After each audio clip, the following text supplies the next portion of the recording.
E olha só, para falar sobre esses assuntos, nós vamos conversar com a Vanessa Guimarães, ela que é especialista em finanças e também advogada. Boa tarde, Vanessa, seja muito bem-vinda. Boa tarde, Kleber. Muito obrigada pelo convite. E Vanessa, já indo aí para o assunto, essa é a terceira queda seguida do IGPM, como a gente acabou de ver. E uma queda que superou as expectativas dos especialistas. Qual a explicação para essa série de deflação?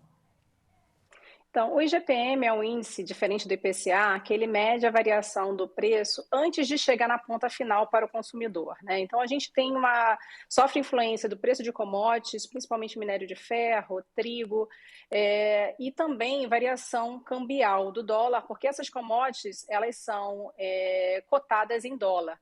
Então, a gente percebe que essa variação da queda do dólar, ela influenciou bastante o índice, a queda de IGPM, nesse último trimestre.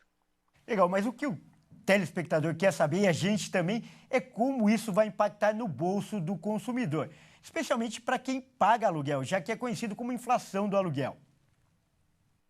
Perfeito. O IGPM, muitos contratos, na verdade, era tradicionalmente, até antes da pandemia, né, o IGPM como um índice de referência de reajuste dos aluguéis. Alguns contratos foram alterados para o IPCA, mas aqueles que ainda têm os contratos vinculados ao IGPM, para que ocorra uma variação de preço, vamos dizer assim, uma variação negativa, acompanhando essa queda do índice, né, essa deflação, é necessário que esteja previsto em contrato que é possível essa variação. Mas, em sua grande maioria, os contratos de aluguéis, eles preveem que a variação ocorre só no momento da variação positiva. Portanto, dificilmente o inquilino terá uma redução no custo do aluguel. O que vai acontecer é ficar estável o mesmo preço que ele pagava no período anterior. Tá certo, então. E sobre os dados apresentados pelo CAGED, especialmente a criação de 155 mil vagas de emprego. O que esses números revelam do mercado de trabalho do Brasil? Qual que é a sua leitura sobre esse balanço? A gente percebe ali que os números eles ficaram quase que de lado, né? O que transmite uma sensação de que houve apenas uma troca de postos de trabalho. E agora, com esse movimento, o mercado financeiro ele aguarda um início de ciclo de queda da taxa de juros, da taxa Selic, na próxima reunião do Banco Central. Essa queda ela deve acontecer de forma suave, né? Até porque o Banco Central ainda não se vê confortável com a inflação, com essa redução da inflação dos indicadores.